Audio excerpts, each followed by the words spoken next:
Hi everyone, and welcome back to this very special episode of Diagnosedan. Since my last video, my channel has reached over 100,000 subscribers, and in the meanwhile, I have received my silver play button. So this is going to be a very special episode. We're going to do giveaways. I've got a very nice video for you guys, and I have got a very special announcement. So stay tuned and let's diagnose this together. Now, ever since I started this channel, I'm getting a lot of questions from technicians from all around the world that are struggling with diagnostics. And I totally understand, because things are complicated and we all, even me, sometimes need a helping hand. Now, I don't think that diagnosing cars is getting easier anytime soon, because cars are becoming more and more complicated. Now, I'm getting so many questions that if I had to answer them all, I would have to quit my day job. And sometimes people tend to forget that this YouTube channel is just a one-man show. Now, even though I'm making YouTube videos, which I will keep on doing, and I've got this free Facebook group, which you should absolutely join because it's awesome, I've always wondered if I could do more. Over a year ago, I got to know about this Danish company called Electropartner, and they have been developing a program over the last 15 years called Autofrontal. They asked me, Dan, have a look at our product, because we share a lot of common goals. And those goals are to educate the automotive community and help them and support them as best as we can to diagnose and maintain vehicles. When I took a look at their product for the very first time, I was thinking, why have I never heard about this before? Because the information that was in there, I had never been able to find anywhere else. Now, the second thing I was thinking is, at the time, I had subscriptions running between 700 and about 1,200 euros a year. And this subscription was nowhere near that. It was actually quite affordable. Now, I started talking to the company and they told me that only recently this program had been translated to English, and that's probably the reason why I had never heard about it before. This program is actually used in Scandinavia because 1 out of every 2 workshops in Scandinavia uses this product. We started talking and we got very excited, and we decided to create something completely new based upon their already awesome product and make it even better. I only had one demand, and that is that the pricing should remain exactly the same. And although there are 50 people working on this product every day, somehow we managed to keep the pricing exactly the way it was before. Now, I can talk about this all day long, but just have a look for yourself.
celebrate that the channel has reached 100,000 subscribers, I'll be giving away 3 one-year subscriptions to DDTSB. Now all you have to do is answer a very simple question. In this video, I'll be showing you one of the training videos that's inside DDTSB. During the shooting of that video, something went terribly wrong with my jeans. Now if you can spot what went wrong with my jeans, answer that question in the comments section of this video. And in the next video, I'll be randomly picking 3 winners with the right answer. Now, if you already bought a subscription before the next video and you win, don't worry, we will give you your money back. Now the program is very big and it's very hard to explain what's inside it in just one video. But let me give you a few random examples. Have you ever seen one of these stickers inside a Volkswagen and wondered what these numbers mean? These are the option codes and you can find out what these numbers stand for within DDTSB. Do you need to take a measurement at the CAN bus but you don't know a lot about it? Don't worry. Take a look at one of our self-study bulletins and learn all there is to know about CAN bus.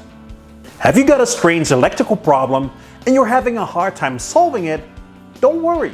If it's a common problem, we probably have a TSB on it.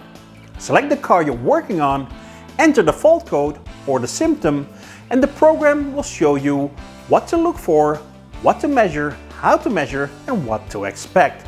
Now this program is not a silver bullet. You still need to diagnose the car yourself, but it will show you the most likely cause of your symptom. Sometimes you will find a bulletin made by one of our official partners. In this case, a bulletin made by Gates on the timing belt change intervals on the car you have selected. Now more and more companies are showing interest to join DDTSB, so over time you can benefit from the knowledge of all of our official partners. I know that a lot of you came to see a video, so that's exactly what we're going to do. But before we do that, I need to say a few very important things. DDTSB is fine-tuned and created for the European market. So if you're from another region in the world, make sure the cars you find in that region are similar to what we see here in Europe. Inside the program, you will mainly find European and Asian vehicles. If you're from the United States, DDTSB might not be perfect for you unless your shop is specialized in fixing cars that you can find on the European market. If despite of the TSBs, the self-study bulletins, and the training videos you're still having trouble to diagnose a vehicle, our hotline is ready to help you. Inside our hotline, there are 20 specialists that are ready to assist you in any way they can. Now, when you subscribe to DDTSB, there are 2 hotline tickets included. After that, you will have to pay 20 euros per ticket unless the information you're looking for was already in the program. In that case, they will show you where to find it and help is absolutely free. I know the title of this video is How to Diagnose a Car in 30 Seconds. Now this program is not a silver bullet. You still need to diagnose the car yourself. But if you know how to use the program, you can get a pretty good idea of what to look for within 30 seconds if the problem you're working on is common for that vehicle or if it's something we have seen before. Now let's continue with the video. Now don't forget about the competition and answer the question in the comment box below. And maybe you will win a 12-month subscription to DDTSB. Enjoy!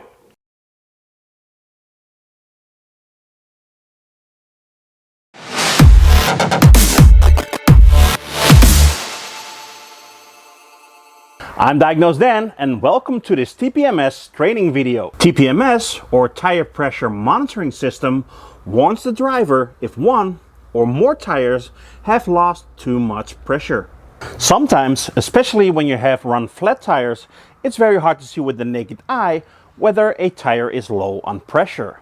And most car owners don't check their tire pressure very often. Tires are crucial components on a car. They're the only contact between the car itself and the road surface. Therefore, it's very important to keep them in a very good condition. When a tire is underinflated, it will deform a lot under braking, in cornering, and when accelerating.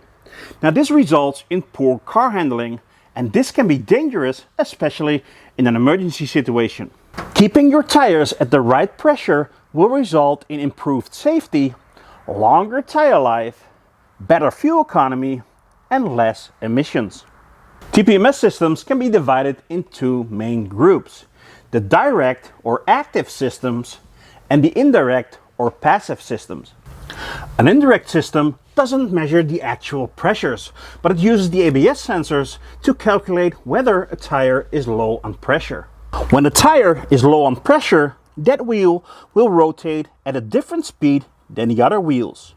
Now the electronics will detect this and it will set the TPMS light on the dash. After the tire has been reinflated, repaired or replaced, the system needs to be reset. Now most reset procedures can be found in this program. The recommended tire pressures can be found in the door frame, in the fuel door, or in the owner's manual. Besides the indirect systems, we have got the direct systems. Now direct systems use sensors that measure the actual pressure inside the tires. A direct TPMS system consists out of a sensor for each wheel that needs to be monitored, a control unit, and a receiver. The receiver or antenna is a separate part on some brands, but on other brands it's integrated into the control module.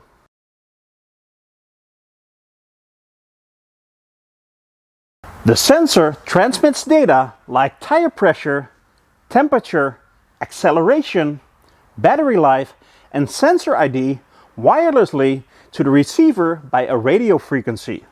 The receiver then sends this information to the control unit by a wired connection, mostly a LIN or a CAN bus.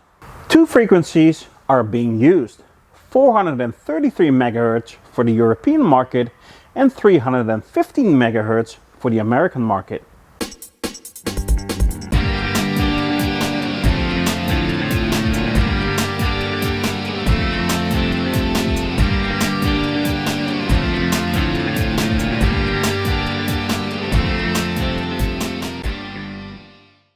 Now these are the two sensors that are most commonly used.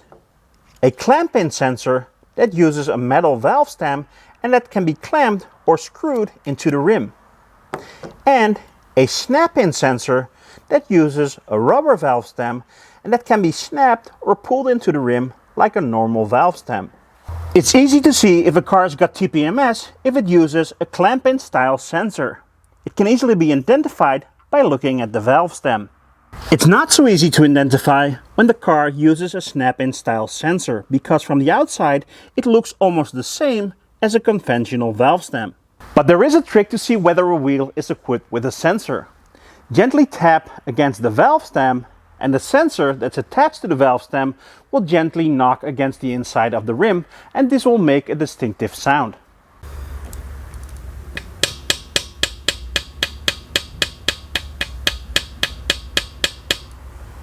The system will turn on the TPMS warning light when a tire has lost 25% of its recommended pressure. When the light is on, there is a pressure problem, but when the light is flashing, there's a malfunction in the system. A direct TPMS system that uses sensors doesn't only tell the driver that a tire has got low pressure, but it will also tell the driver what tire. In order to do that, the system needs to know the location of each of the sensors. Every sensor has got a unique ID number. The control unit knows exactly which ID number is placed where on the vehicle. The ID number is printed on the sensor, but it's also constantly being transmitted with other data to the control unit. With a TPMS tool that has also got an antenna, just like the control unit, we can pick up the message that's being sent by the sensor and retrieve the data.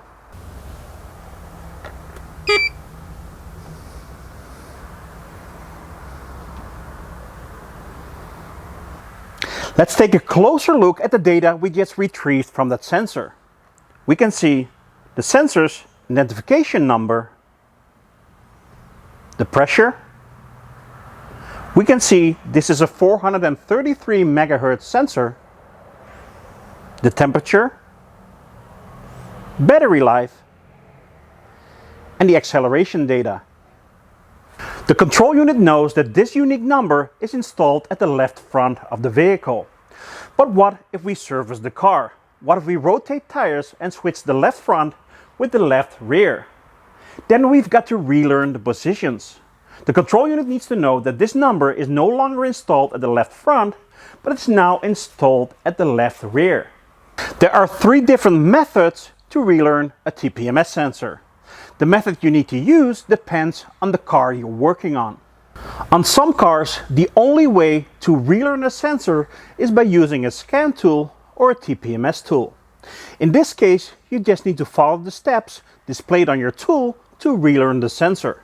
On some brands, there's a procedure to relearn the sensors. If there is a procedure available, most of them are inside this program. Just follow the steps and you should be able to relearn the sensors. And there is a third way, and this way is the most convenient to us. These sensors automatically relearn when we do a test drive. But how is the control unit able to figure out where each sensor is placed? Now let's imagine this little valve cap represents the antenna that receives the information that's being sent by the sensors. Now let's imagine that antenna is placed right here on the vehicle. By looking at this setup, we can clearly see that the rear sensors are closer to the antenna than the sensors on the front wheels. The signal strength of the rear sensors is going to be stronger than the signal strength of the front sensors by the time they reach the antenna. By looking at the signal strength, the control module can figure out which IDs are installed on the front axle and which IDs are installed on the rear axle.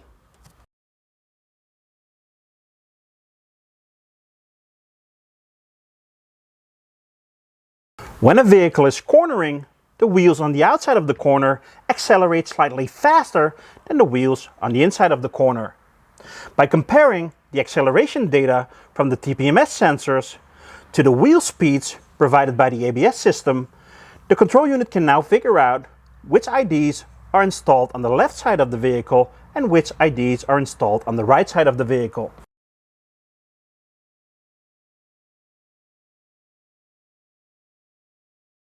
Normally, a TPMS sensor transmits its data every 15 to 30 seconds. When it detects a leak, it starts transmitting every second. When the car is not moving for a longer period of time, and it can detect this by looking at the acceleration sensor, then the sensor goes to sleep and it stops transmitting. It does this to increase its battery life. The battery inside the sensor cannot be replaced and usually lasts somewhere between 5 and 10 years. When a sensor goes asleep, it only wakes up again when the vehicle is driven or when it's triggered with a TPMS tool. You've now come to the end of this training video. I really hope this video was helpful. Thanks for watching and see you next time.